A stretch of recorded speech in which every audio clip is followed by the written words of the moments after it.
Welcome to the MYS Virtual Hangout. Here's your host, MYS Music Director, Raul Gomez.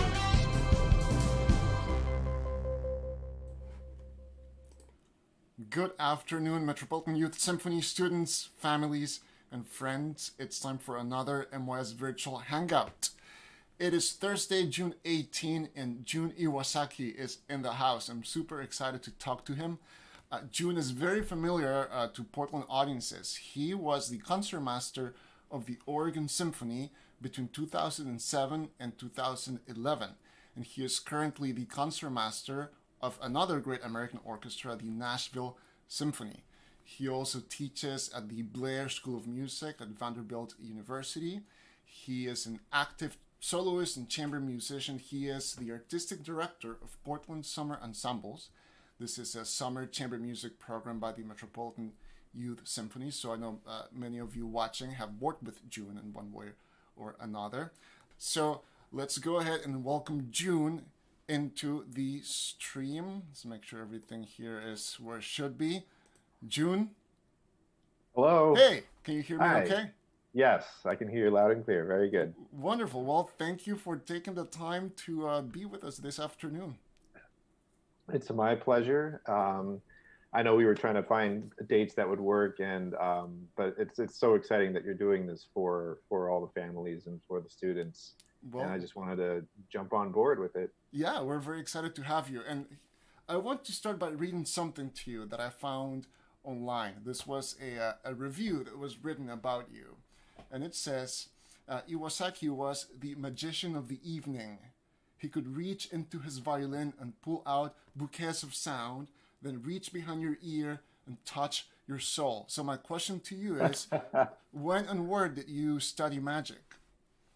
I think actually music making is magic. So I think I started very young, obviously, and like many of you in the youth orchestra, you started probably younger before you joined the orchestra. And yeah, that quote, I always laugh when I see that, but I like it. It really takes like just playing the violin to a different level, a different image pops into mind, and it really kind of showcases how much you can do with just, a piece of wood, some horsehair, and another old piece of wood, and your in your hands and your ears.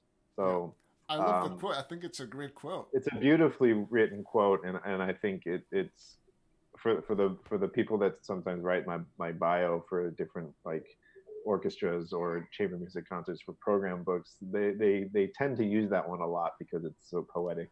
Well, it speaks to the connection that you make with audiences through your music, which is exactly what you're saying.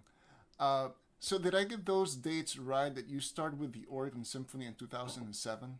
Yes, yeah, 2007 to 2011. So I was only there for 4 years, but they were very important 4 years of my career. I owe a lot to the Oregon Symphony. I owe a lot to Carlos Kalmar, who was the one that hired me. And he'll say, and I don't know if you've had him on a talk yet, but he'll say that he took a risk hiring me because I was so young at the time. And that's I have to give him credit for that. But I also think that speaks to that age is just a number. For all you guys out there, don't let your age dictate what you think you can do. And if you feel like you're inexperienced, pretend that you're experienced. And that's really what it is. It's if you can confidently show anyone that you have, whether it's the technique or the knowledge, then the sky's the limit. Really, unfortunately, I hear, "Oh, I'm too young for that," or now I'm getting older, so I'm saying I'm too old for that. So, were you in your mid-20s when you took the job here? I was 26. And you had one job before in Ohio. Yeah, and that was a regional orchestra, and that I was just just doing to make some money while I was still in school. So the Oregon Symphony was my first real professional job after my college training. And so it was just timing worked out. Obviously, auditions are unique, and that you have to wait for something to really open that really speaks to you. And it worked out. The timing was perfect. I was finishing up my school, my training as concertmaster training, which we can talk about later. But I did feel like it was a lucky break for me. But the opportunities that Carlos gave me and that the Oregon Symphony organization offered me while I was there were so integral to where I am now and how much I've grown. And you were clearly that was a path that you had envisioned for yourself, I imagine. Because let's talk about your training while we're on the subject. You went to the Cleveland Institute of Music. Yeah, so I went to the Cleveland Institute of Music to do my undergrad and my master's, and what turned into this 1-year training program specifically to be a concertmaster. It was a very unique experience that at the time my teacher who was there, William Prussell, who was the concertmaster of the Cleveland Orchestra, he came up with this idea with the president of the school, who was David Cerrone, another wonderful violin teacher back when I was in school. He's retired now, but they wanted to create a program where somehow they could teach a violinist who had aspirations to be a concertmaster. There are lots of things that we need to do that are not just violin playing. And those were the things that he wanted to give someone the advanced knowledge and notice of before they went and sat in the chair and had to do the job. And so when people ask, what does a concertmaster do? What is the difference between a concertmaster and, say, fifth chair violin or something? Beyond the obvious occasional solos that were given and the solos that are written into music, like Scheherazade or Ein Heldenleben, where there are specific solos that the concertmaster. So those are all musically based, technique based. You have to be able to play those. But I like to tell people that if the conductor is the coach of a football team, the concertmaster is the quarterback. And we are kind of the captain on the field of the players. And we have to try to rally the troops, rally the orchestra, rally the team to do what the coach is asking. But to do it without really talking. And that's the hard part. It's the nonverbal chamber music aspect, which really, I think, separate a regular concertmaster and a great concertmaster. They're all wonderful violinists, but there are a few out there that can really speak to the orchestra and to the audience without speaking. And that's often a difficult chair to fill for orchestras. Orchestras have searches for concertmasters that can last for years. So it's very much it's sort of a two-way road here in terms of chemistry and just style of leadership, which is it's one of those things where a lot of times it comes down to is it a good fit. It's almost like finding your significant other. It takes some tries. Luckily, both of my jobs, both in Oregon with Carlos and now here in Nashville with Giancarlo, I think we have similar musical ideas. And the one thing that I do remember that my teacher in Cleveland told me to do, or challenged me to do, is you need to be able to read your conductors' minds and be one step ahead of them, so that when they ask for something, you've already done it. Yeah. And if you can do that, then it's a good fit, and they'll love you for it. There's that relationship with the conductor, of course, and there's the relationship with the rest of the orchestra. I can say, having played violin in orchestras, that who's sitting in that chair changes the feel of the entire orchestra. This, in a similar way to, how you can hear the same orchestra playing the same piece of music with two different conductors, it's going to sound totally different. Yeah. Just how you feel as a section player within the orchestra. You can have totally different experiences based on who's sitting there. Yeah, and a lot of that I think is how are you communicating to the other members of the orchestra, and partially it's the other way around too. There's a trust that needs to be happening between both ways. There needs to be a trust that the concertmaster, that say a section player, there needs to be a trust that the section player can trust the concertmaster to lead them the way, in a proper way, in a polite way. But there's also a trust that we have as concertmasters. We don't have per se eyes in the back of our heads, but we need to be able to trust that we don't have to watch everyone to make sure that they're doing what we're doing. And that can be as simple as, and where am I in the bow? What kind of forte am I showing? Is it aggressive? Is it lush? Is it a scary entrance, or is it a comfortable? There's all these different adjectives that you can use for just the same note. And it's like storytelling. Great storytellers, great actors use lots of, whether it's facial features or physical movement to help get the point across. And I think if that's there, I think there's usually more of a comfort level. So I don't want the orchestra trying to read my mind.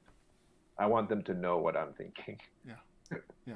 Now going back to the year-long program, the Concertmaster Academy. Sure. Was that the first year, or is it something that has continued? It has continued. I was the second student to go through it. I think there have been now a handful. There were years that he didn't think that anyone was ready for it. So there were years that there were no students. But I think overall there have been 5 or 6 students, and they all have concertmaster positions now. It's an amazing program. He's 100%. Besides your teacher, what other concertmasters did you look up to back then as a student? As a student, it's one of those things. When I went to my first real long camp, and it was Encore School for Strings, which unfortunately is not around anymore. There's a different version of it now with the same name, but it was in Cleveland, right outside of Cleveland. It was an 8-week camp for strings, and we went to the Cleveland Orchestra concert, their summer concert series, and that's the first time I saw him play and lead an orchestra, and I was like, who's that? that looks amazing, and that looks fun. He makes it look fun. Yeah. And the more then I studied with him at that camp the following year, and that was kind of it. That's when I decided that I wanted to go to that school in Cleveland, and I based it solely on the teacher. Obviously I didn't base it on the weather. So you were in high school. This was at the camp. I was in high school. Yeah, when I went to these summer camps, and before then I didn't really know what exactly a concertmaster, what effect they had. I just thought that they were the top violinist in the orchestra, and they got to sit in that chair. I was lucky. I was concertmaster in youth orchestra in Dallas when I was living there. But I would go to the Dallas Symphony concerts, and I would see the concertmaster play the solos, Emanuel Borak at the time, and I thought, wonderful teacher, wonderful violinist. But there was a sparkle, there was something that William Prussell did in Cleveland with that orchestra that I was like, why haven't I never seen this? Nobody moves like him. Nobody emotes like he did when he was there. And so there definitely was like I want to be like him musically, and I want to be able to have that kind of responsibility. But so I guess that's kind of my inspiration. But ironically, I didn't want to become a concertmaster until very late in my college career. Yeah. It's one of those things. I went to college. I I just wanted to play violin, play chamber music. I thought I would be in a quartet professionally for a while, and I was like, oh, maybe try the solo stuff, but that wasn't. It was too grueling. The competitions weren't really my cup of tea, and It's such a specific thing to want to be a concertmaster. yeah, and that really was from him. That was, I remember in a lesson, he said, so what do you want to do? I was like, I don't know. I like doing everything. He's like, I was like, I like playing concertos. I like playing chamber music, and I like playing orchestra. I love orchestral music. And he says, I've been thinking about this about you. And he said, I think you should really try to be a concertmaster, because then you get to do all of those things. Right. As a concertmaster, you get asked to play a concerto almost every year in most orchestras. You get to play quartets, usually with the principals, and you get to play some of the best music ever written for orchestra. And he said, I've been watching you play, and I was in the school orchestra, and he's like, you do not look good in the back of the orchestra. You move too much. You like it too much.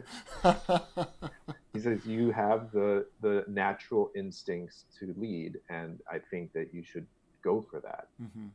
And this was right around the time when he was creating this program. He says, I'm creating this program. If you want to do it, I will accept you, of course.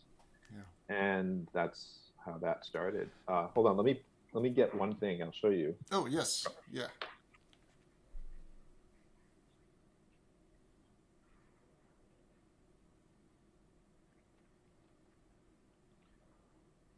I still go back to this from 15 years ago.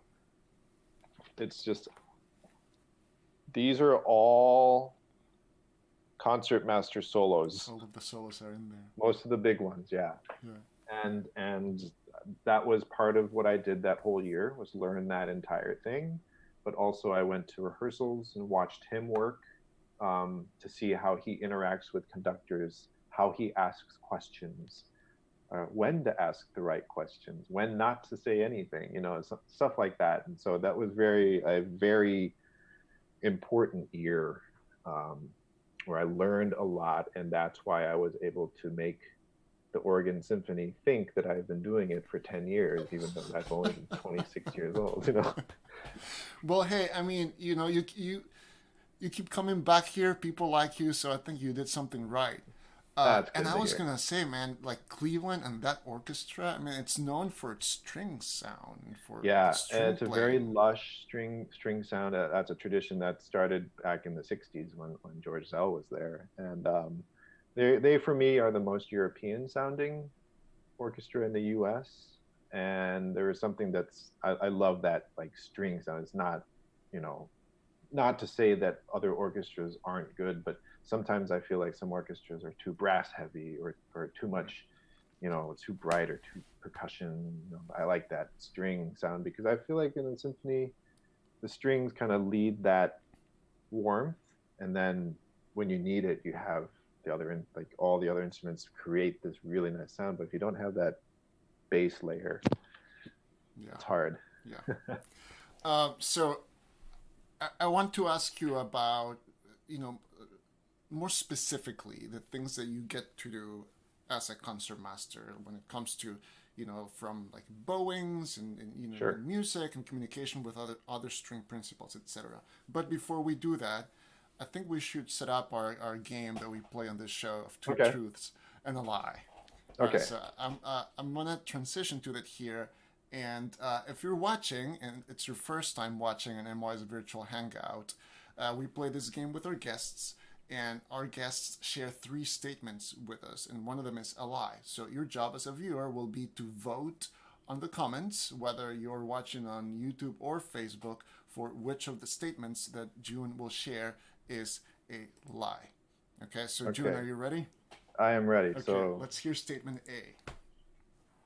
If I were not a musician, I would probably be pursuing a cooking career. Okay, that's statement A, and it's up on the screen. Let's hear statement B. Statement B is, I have never had surgery in my life. And there it is. Statement C. Okay. And the last one, I have been inside the Imperial Palace in Japan and had tea with the Emperor and the Empress. Okay, so that's up on the screen too.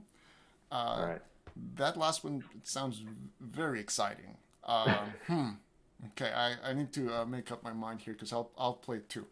Okay. Okay, so those are up on the screen. So if you're watching, go ahead and cast your vote, just A, B, or C on the comments.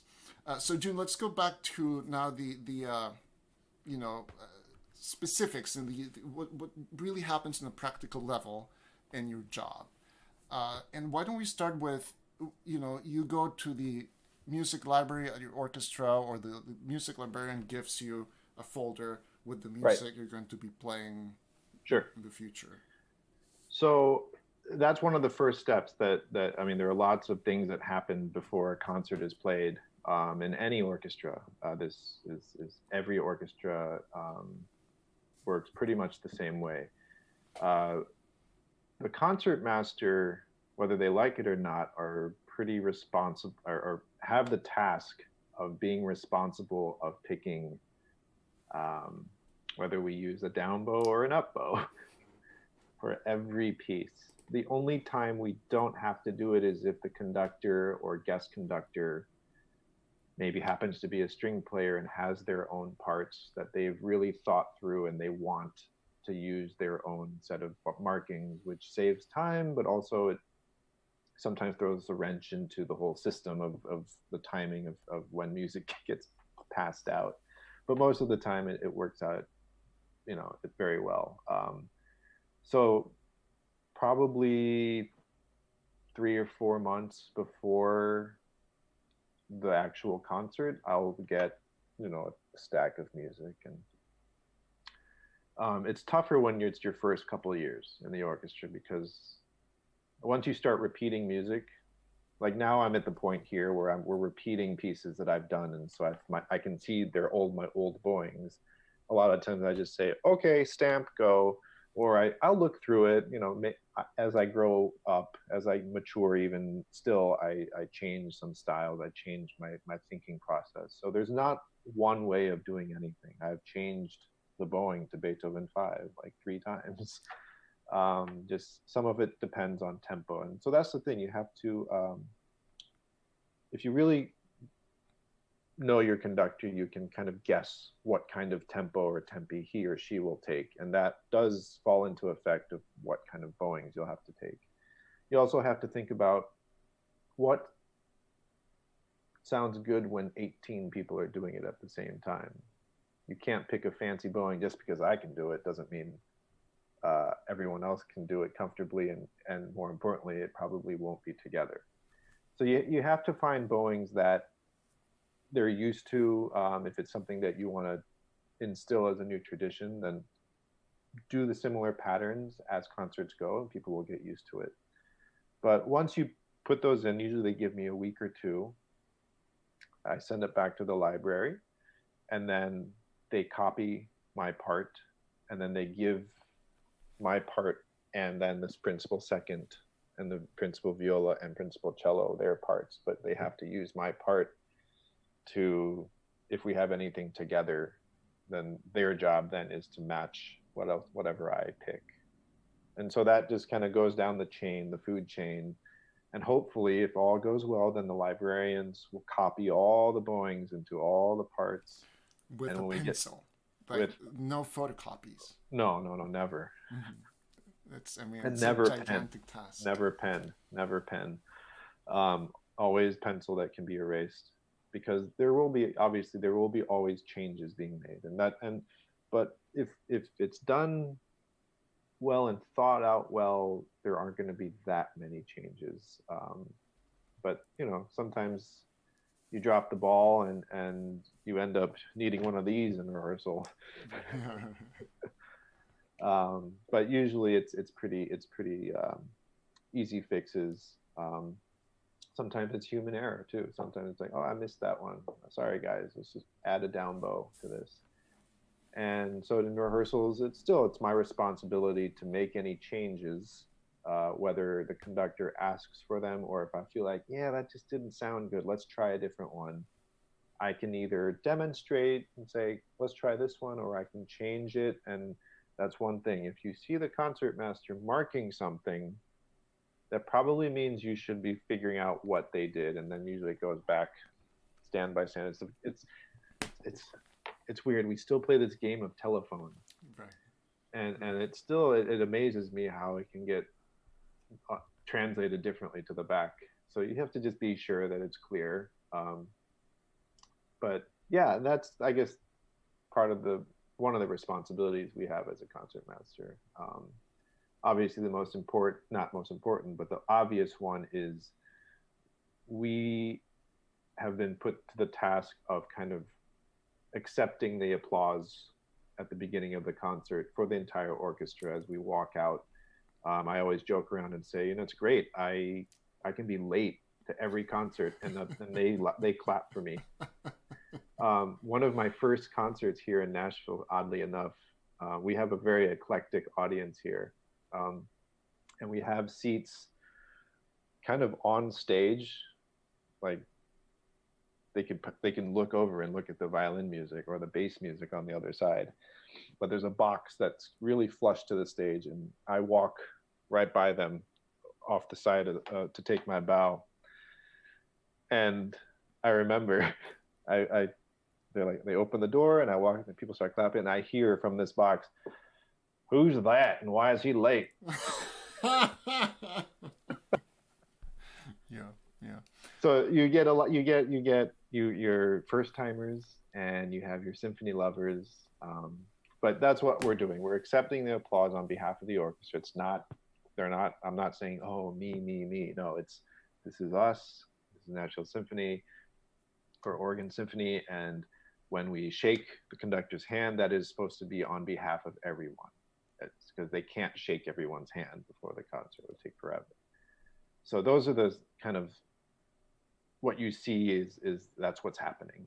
It's part of the ritual, right? It's a ritual, yeah. Same and as tuning, even, right? Yeah, I mean, of course, yeah. it has a very important, practical, of course, occasion, but it's part of a ritual. Signifies the beginning of the concert as well. It's kind of like, okay, we're about to start. We're going to tune. We're going to get ready for the conductor to take his bow, and then we start. Yeah. So, but yeah, those are the basic things. There are a lot of behind the scenes work. You're also in a way the face of the orchestra, and I'm sure you get to do interviews, public appearances, and yeah, it comes with the job, it comes with the territory. Obviously they want to be able to count on, and that's not always only the concertmaster. I think some other principals, but they want to be able to comfortably ask you to say, hey, would you mind staying and talking to some donors after the concert? Or do you mind coming early and doing a pre-concert lecture? And hopefully the answer is always, oh, of course, I don't mind. Obviously it can be overdone, but I've done many of those and I enjoy them. I enjoy seeing our audience. It's not something that everyone's comfortable doing, but in the right setting, it's really nice and it's important. Yeah. You play a lot of chamber music in addition to your work as concertmaster, and I would love to talk about that. You have a video you're going to share with us. So yes. Why don't we share that now with our viewers, and would you mind introducing the video? Sure. So the last couple of years, we formed a quartet of sorts. It's called we're the Veritas String Quartet, and we are made up of 4 players from all over the world. Actually, me living in Nashville, our second violinist lives in Japan, our cellist lives in New York, and our violist lives in London. So as you can imagine, we don't rehearse much. But when we are able to get together, usually it's in Japan, and most of our performances have been in Japan. We enjoy playing with each other, and we unfortunately, because of this pandemic, we are probably canceling our concert in December, which we had scheduled in Okinawa. And so we thought, why don't we at least make something, see if we can do something, and at least let the audience know that we're thinking about them in Japan, and that we can't wait to come back, but probably won't be able to. So I said, let's just try something short, see if I can figure this out on the computer. And so surprisingly, I did all of the editing. Oh, nice. Yeah, so I just had them videotape. I gave them a metronome marking, and we said, let's just play it, send me the videos, I'll figure it out. It took me hours.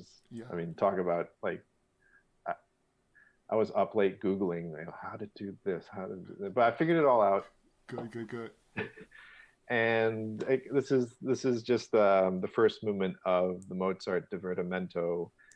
We're doing it a string quartet version, obviously, but it's the one in D major, and I hope you enjoy. Okay, here we go. So this is Veritas Quartet, a remote virtual performance and recording of Mozart's Divertimento in D major, first movement.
Nice. Okay, so oh, that's sweet. The message at the end for the audience. Yeah, yeah. Cool. So it sounds great, Thank you. which is not a surprise, and I'm very impressed with your editing skills. Thank you. That's it's something that I figured like, well, we're gonna have to learn how to do this because I don't know how much longer we're going to be not able to perform live or at least travel internationally, which is the bigger thing right now is how are we going to do stuff together. So I spent an embarrassingly amount of time um, Googling how to XYZ, Sure. how to, so it started Sure.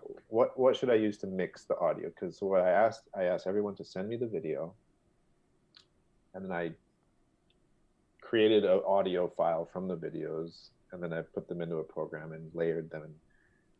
We had done one with the orchestra before I did this, so I kind of had some tricks of how to keep it together, at least how to start it together.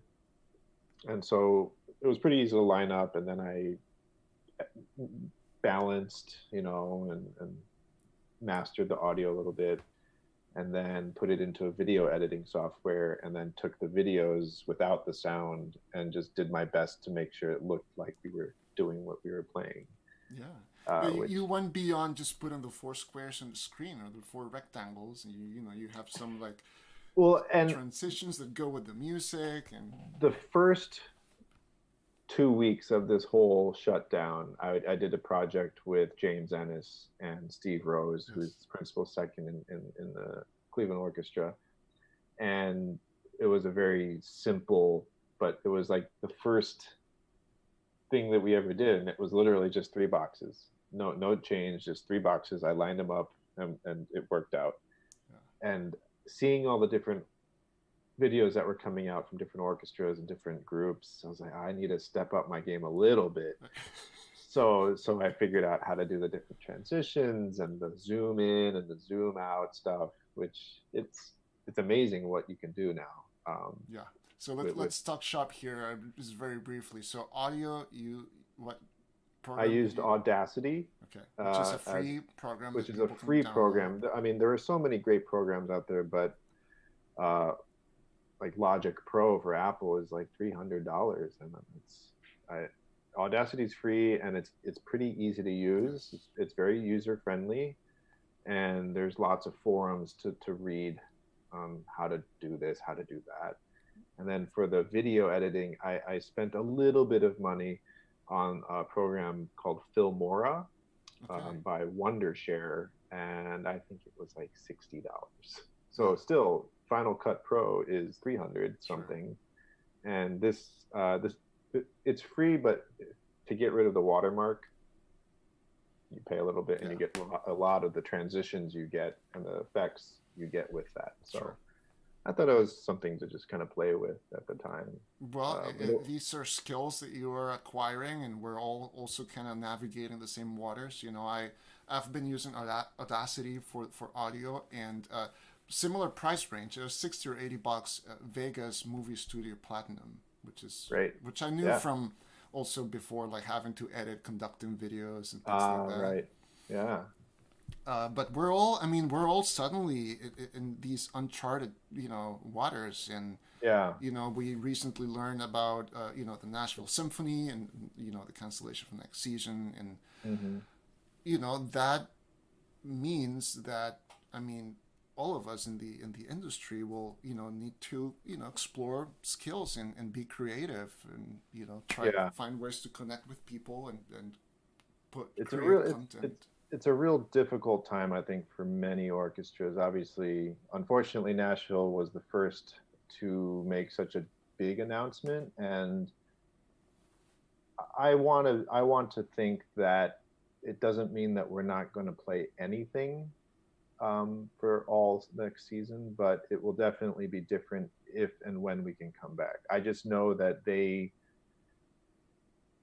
pretty much knew that they were going to have to reprogram or cancel what was in the books, just because we're not sure how many people we can come back to when. So, Yeah. but it's scary because you're starting to see New York, San Francisco today canceled through December, at least what they had planned. Yeah. I think everything will be different for at least a season, but at the same time, I'm able to spend lots of time with my family, and that is something that I haven't done enough of because I've just been so busy, whether it's performing at night, rehearsing in the morning, or traveling. This is the longest I've stayed home. 3 months is the longest I've ever been home and not had to go somewhere. So it's a blessing in disguise a little bit. Sure. And I've been learning new skills like this video editing and fixing things in the house, gardening. It's like Yeah, and spending time with your baby. Exactly, and it's one of those things I've talked to many people about it. I think if we can do it and it doesn't affect lives and the economy, like it'd be nice to maybe once a year have just kind of a slowdown. You're right. And have everyone just stay home and not travel. Yeah.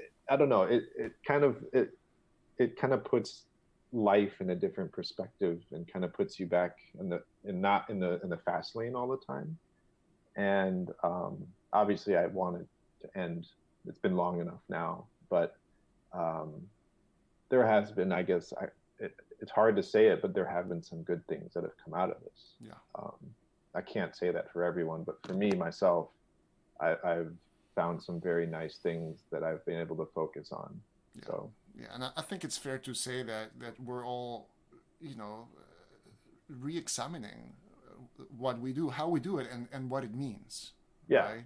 yeah. I think hopefully the world will come out better, and in it, rethinking the way we live, and whatever we can do to make sure we don't have to go through this again. But if we do this all together, we'll be fine. Yeah.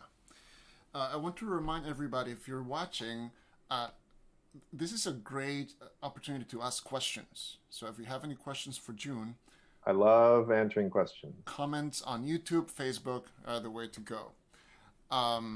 Okay, so let's transition here to... Oh, wait, we have to go back to your two truths and a lie. Oh, yes. Do we have results yet? Okay, here. No, we will not be able to see them. However, what we should do right now, first of all, is remind people to vote if you haven't voted. And why don't we go ahead and reveal one of your truths first? Okay. So let me read them back to you and everybody here. So statement A: if June were not a musician, he would probably be pursuing a cooking career. Statement B: June has never had surgery. Statement C: June has been to the Imperial Palace in Japan and had tea with the Emperor and the Empress. So June, let's reveal one of your truths. Statement A is one of the truths. If you were not a musician, you would probably be pursuing a cooking career. I have always loved eating. Yeah. And at some point in my high school, when I was in high school, this was right around, I think, when the Food Network became a thing. For all you kids out there, this is how old I am. I was around when Food Network didn't exist. And when that came on the cable, I was just obsessed with watching people cook. Yeah. And my parents were, I would say, good cooks.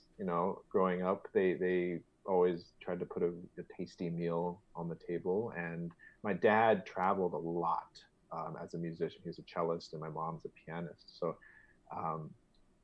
my dad traveled a lot performing, and so he would come home with new ideas of how to cook stuff, and he would experiment. And I think I just kind of kept that going. And it's one of those things where I've almost kind of been obsessed with it as much as I have with the music. And I think a lot of cooking is similar to making music.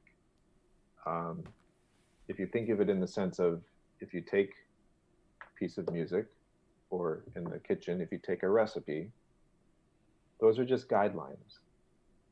using your knowledge and using your technique, you're allowed to make little adjustments to make something more unique and more personal. Um, so I think there is a correlation. A lot of musicians are talented in the kitchen as well. I know of many that I talk to. We compare notes. Carlos is a wonderful chef. Kalmar? Yeah, Oh, yeah. okay. We used to auction dinners. The two of us would cook together for donors Nice. or patrons of the symphony, Yeah, and we would come up with a really extravagant meal plan. And I would go over to his house in the morning, and we'd just start cooking. nice. And the guests would arrive, and we would serve dinner like it was a Michelin star restaurant. Very Uh, nice. so there's a nice connection between that, and when it's done well, it's fun. Obviously, there you're going to make mistakes, Yeah. And I but imagine now that you're home, you get to cook more. I'm cooking a lot more, and my wife enjoys that. So does Taiga, my son. He eats a lot of the stuff that we make. But the other weird thing that I've now done because I have the time is baking, which I never really had an interest in doing. I've always respected bakers for what they do because I love eating Yeah. pastries and stuff and bread. But I never had like that. Baking to me was a science, Right. and you can't change the recipe like you can with cooking. But but I kind of was like, no, I should learn how to bake at least some things. And I enjoy it now. I've been baking all different types of breads now here for the last couple of weeks. Yeah, well, and you sent me a picture of I something that you did, yeah. baked that looks delicious. So actually, do you mind if I share that? Oh, If I put please it go up on the ahead. screen? Let Yeah, me see no, if I can. I think I should be able to. this Uh, was my first attempt there it is. Okay. following a recipe of what they call it's shokupan in Japan, or Japanese milk bread, and it's kind of just a soft uh, white bread. It's kind of sweet, little sweetness to it, but Yeah, it it looks worked out. great. It's funny. It's one of those things where you like put it in the oven and you just have to pray that Right. because you can't do anything Yeah, to it. yeah, yeah. Unlike like when you're at the stovetop, you can taste and add things and taste and this might be good. No, once you make the dough, and hopefully you do that part right, and once it's in the oven, you can't do anything about it until it's done. Yeah, yeah, it's so true. It looks great. I also have great admiration for people who cook and bake, of which I do neither. I mean, I cook because I have to. I'm sure I'm you in a cook. home. Yeah, We cook yeah. food, my wife and I, and for our daughter too. But I, I I have found in woodworking my outlet for non-musical creativity. And that's something I have no clue about. Like and I'm scared. I'm afraid to cut my fingers or something. Although I do work with knives all the time. Right. Well, everything has risk. Let's just put it Yes, that way. yes, Okay. Okay. So statement A is true, and yes. let's reveal your final truth, which will, of course, reveal your lie. So my other truth is statement C. Um, it's very extravagant truth. But it So was if you want to get into it, I have a little time. I want to know. I'm sure Yes, this so is. I mean, what?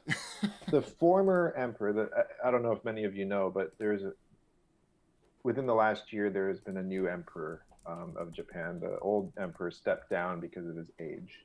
So go back 12 years, 15 years, maybe more. Um, the previous emperor of Japan played cello, Mm. plays cello. I mean, very amateur, but loves cello. And actually, his wife, the empress, is a pianist. It just so happens to be that my father was the emperor's cello teacher. Whoa. So whenever my dad was in Japan and whenever the emperor wanted a lesson, sometimes my dad would get a call from the palace saying, "Can you come over and give a lesson?" That's so cool. And my dad's sister, my aunt, is a pianist, and she taught the Empress piano. So they would go together, and they were guests many times. Um, so back in, I want to say, early 2000s, I was in Japan doing a concert tour with my parents as a trio, and um, I think that was when it was. Maybe I was just there. Maybe I was just in Japan visiting. But my dad got the phone call, and he was like, "Do you mind if I bring my family?" And then it turned into, "Well, sure. Do you want him to? Why don't he bring his violin?"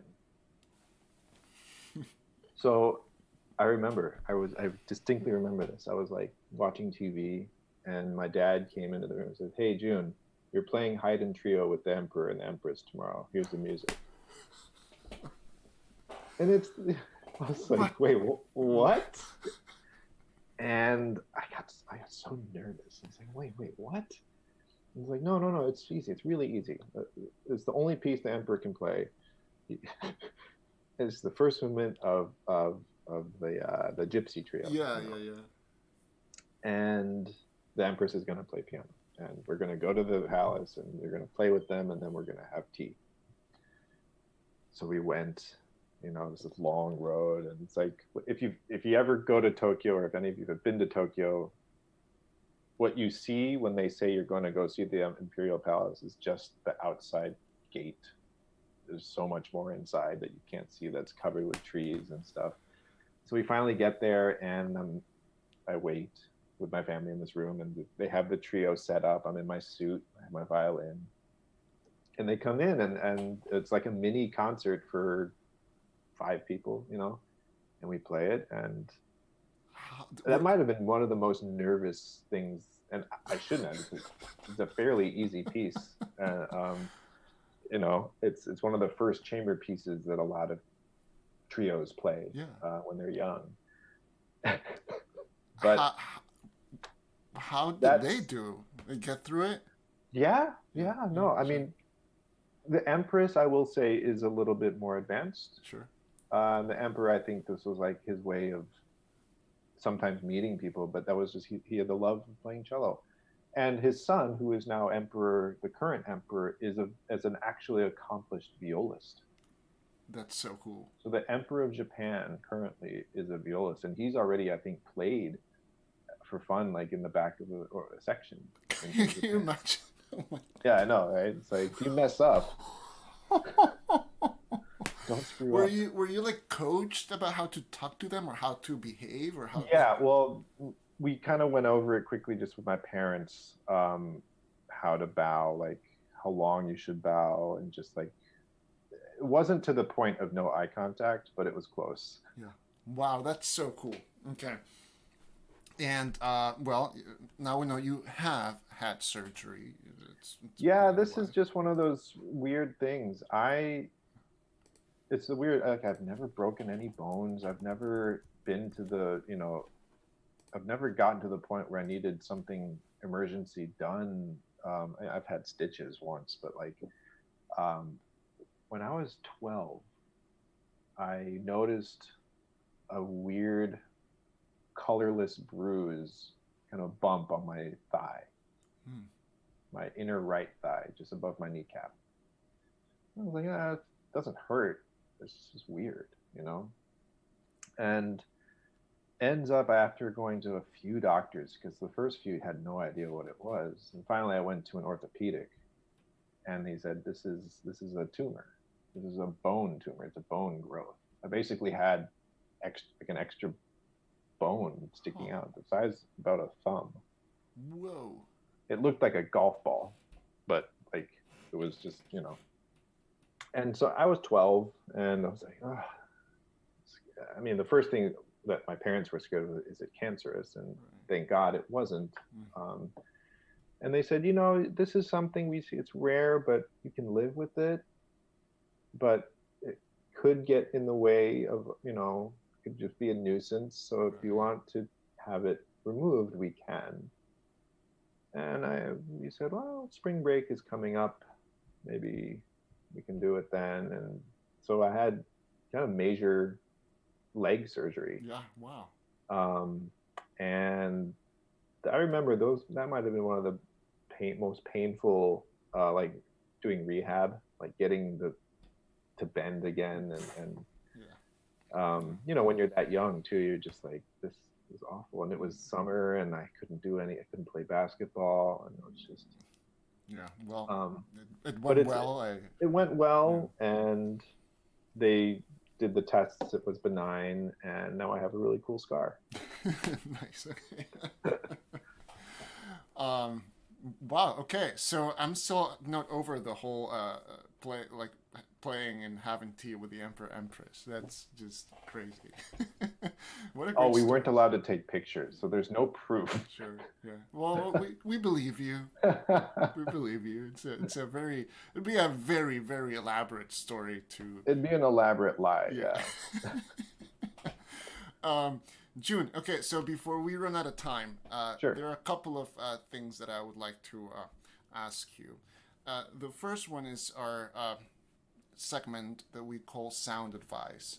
And that is where we ask our guest if you could travel back in time and find 16, 17-year-old Jun Iwasaki practicing somewhere or like playing basketball, what advice would you have for him? If I would find myself practicing, there's two scenarios right here. Okay. So if I go back in time and I find my 16-year-old self practicing, I would tell him, practice slower. Yes. and practice more scales. Just simple, just slower. But if I find myself not practicing and having fun, I would tell him, don't stop having fun. Because I feel like I luckily had that right balance of my parents not forcing me to practice, but just guilting me enough to make sure I do a little bit of practicing before I went and played with my friends or played video games or whatever. Yeah. And I think that helped me become who I am now. I think it helped round me out. So I'm glad I wouldn't tell that 16-year-old June who's goofing off or having fun to stop doing that, because that was important as well. But I would say to get that metronome out and practice slower. That's excellent advice on all fronts. And finally, June, our last segment, the plug. Is there anything that you would like to bring our attention to, whether it's online or anything? Yeah, so during this pandemic, very, very good close friend of mine and soloist, concert violinist, James Ennis, we've been talking a lot. And as you may or may not know, soloists have been really hit hard by all of this because they rely on orchestras hiring them to play music, and they rely on travel, both of which stopped 3 months ago. So I guess my only plug would be to follow me on Instagram, which is @JuneViolin. And in the next few days, I will be releasing information about a very, very cool series that James has created in his home, which will be professionally mastered. It's going to be beautiful. I've seen clips of it. And he's playing all Bach and Izai sonatas and partitas. Nice. It's going to be, I think, 6 episodes. So he'll always pair a partita or sonata by Bach with the sonata with Izai. Wow. And I think it's going to be I'm not how they do it, but I think it's going to be a ticketed event online, but I think it's going to be totally worth it. And it's going to go to a good cause, a good friend of mine who doesn't have any performances lined up for the next 3 months as well. So I think this would be fun for all instrumentalists, but especially violinists. Um, it is some of the best clean and musical playing of both very, I mean, Bach is not simplistic at all, but compared to Izai, to do both of those, and it's all solo repertoire, I think it's going to be really fun. And you're at June Violin on Instagram. That's Jun Violin, and I just put Yes. that up on the screen too, so you guys follow. I have it right here. Yeah, if you follow that, I will, when I get the information, which it hasn't been set yet, but when I get the information from him, I will post it, and if you can all repost it, I guess, not retweet, repost. Yes. Repost what I do, and so that all your friends, whether they know him or not, maybe they know him from, he's been in Oregon many times. Yes. He's played there many times. He's so nice. He's so nice. He was it was a groomsman in my wedding. Nice. And he's just a wonderful friend and wonderful person. So if you have the time, please try to check that out. This is a story for a different time, but I was once locked out of the Guatemala Municipal Palace with James Ennis. Was he? I mean, obviously he was performing there. We were going to an event. Okay. Before a couple of days, we were going to be there, and things happened. That's a story for another time. Basically, the orchestra was late because the buses were late, and it was. But I got to hang out with him, and he's awesome. He's a great guy, and not to mention his spectacular playing. Yeah, I can't wait to tell my students here, but I'm glad that I think you were the first to know that this is even happening. It's been kind of under the wraps, but I asked him today if I could kind of start hyping it up, and he said go for it. Awesome. So first to know, be on the lookout for the information, and I hope to see you all there. Excellent. June, thank you so much for hanging out with us. I personally enjoyed our time together and chatting, and best wishes for you and your family, and also your orchestra and all of your projects. And we'll be paying attention. And also, we hope to see you in person here in Portland. If we're gonna able to do Portland Summer Ensembles next summer, I will be back in March for auditions. Yes. And we look forward to that. I do too. So thank you, Raul. Thank you, MYS. See you all soon. Thank you, June. Best to your family. We'll talk to you later. Thank you. You too. All right. Bye. Thank you for watching. June is great. It's so refreshing to speak with him. And we have, as always, a bunch of amazing artists joining our Hangouts in the next few weeks. Next week, Thursday, June 25th, Valdin Mishkin, cellist teacher extraordinaire here in Portland. She was just featured on Amadeus Chamber Orchestra's Wednesday online concert with her students. I don't know how she does it. She's just this amazing performer and this extraordinary teacher. So I look forward to speaking with her. Then, Tuesday, June 30th, Daryl Hanks. He is a Portland-based bow maker. And as some of you know, in the last few years, I've gotten into woodworking. And so it's like, I cannot wait to talk with him because he lives in these two worlds that I love. And of course, bow making is like way, way, way, way beyond, any kind of woodworking that I will ever do. And his work is just exquisite. And there are many, many professional string players here in Portland and beyond who play with his bows. So I'm so pumped to speak with him. And then Thursday, July 2nd, Subhashini Ganesan. Suba is one of these amazing people here in Portland. She is the founder and executive director of New Expressive Works, performance space in Southeast Portland, though it's a lot more than just a performance space. And she's also the creative laureate of Portland, an important title that was given to her for her work here in the community. So thank you for watching.